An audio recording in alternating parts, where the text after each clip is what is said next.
What's up guys, I'm back once again to show you some of the hot mods of the week, and in this week's episode we, of course, have a brand new weapon mod, as well as a brand new weapon replacer. But to kick things off, we're going to take a look at Man Cave, and you can access said Man Cave by looking behind the wooden bookcase in your original house in Sanctuary Hills.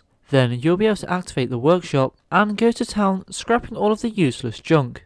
Now, as someone who frequently makes their first base in Sanctuary Hills, I could really see myself utilising this mod, as I really can't be bothered to listen to Preston and Mama Murphy's stupid ramblings for the 1000th time. But by downloading this mod, I can safely have all of the Sanctuary settlers in Sanctuary and be able to go about my own business without having them get in my way every time I want to use a workbench. And if you're wondering, yes, you absolutely can craft all workbenches in this particular cell, unlike for example home plate, which only allows you to place about half the things that are in the workshop. So if you're looking for a small, uncomplicated player home which you can gain access to straight away, then maybe this mod is worth a download. Now, if you've played Fallout 4 for any amount of time, you'll know that the laser musket is one of the worst guns in the game. Not necessarily because of its low damage, but because you have to crank the damn thing 15,000 times just to make it do significant damage. But with this next mod, we're going to be completely replacing it out of the game with QBZ191 Laser Musket Replacer. And of course, what this mod is going to do is completely replace all laser muskets in the game with the QBZ, and all parts spawning on said weapon will be completely random. Now, we took a look at the original file for this all the way back in episode 85, and I really did go off a bit about how much I enjoyed the weapon. So now that I can have it in my game, replacing a weapon that I never use, I could really see myself using this mod. So if you're like me and find yourself never using the laser musket, then maybe you should download this mod as well as the QBZ and completely remove it from the game. And of course, this week's weapon mod is the NVS Ute 12.7mm caliber, and the first thing that I noticed about this weapon is that it's probably one of the longest weapons that I've ever seen. But anyway, in terms of upgrades, you have the choice of 15 receivers, 4 barrels, 4 stocks, 4 magazines, 11 sights, and finally 4 muzzles.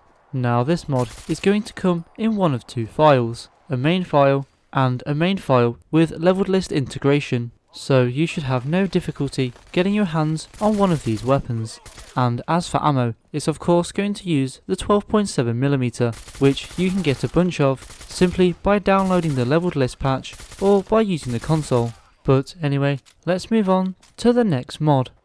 Now, the next mod I have for you is Ruttu Pin-up painting pack. Now, to access these 30 brand new paintings, simply open up the workshop and head to Decorations, Wall Decorations, Paintings, and slide along until you see these brand new paintings. Now, I'd love to show off all 30 of these in their entirety, but there is 30 of them, and some of them are very much not safe for work, so I'm just going to show off the ones that I think I can get away with. So if you'd like to get a better look at any of these paintings, or even the ones that I haven't shown off, then feel free to take a look at the mod page, or you could just download this mod and try it for yourself.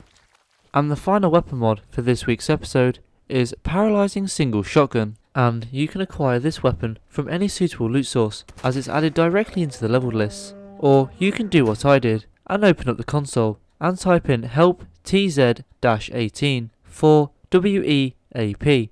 Here you'll find the weapon's ID code, and by typing player.add-item and the ID code, you'll get your hands on the weapon. And in terms of upgrades, you have the choice of 13 receivers, 4 barrels, 2 stocks, 12 sights, and finally a choice of 2 muzzles. Now, it's been a hot minute since we've taken a look at a shotgun weapon mod, so it's nice to finally test one out.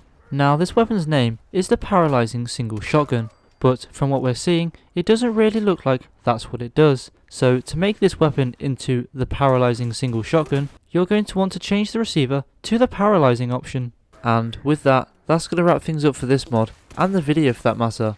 I hope you all enjoyed the mods here today, and if you did, don't forget to hit that subscribe button, and I hope to see you all in the next video.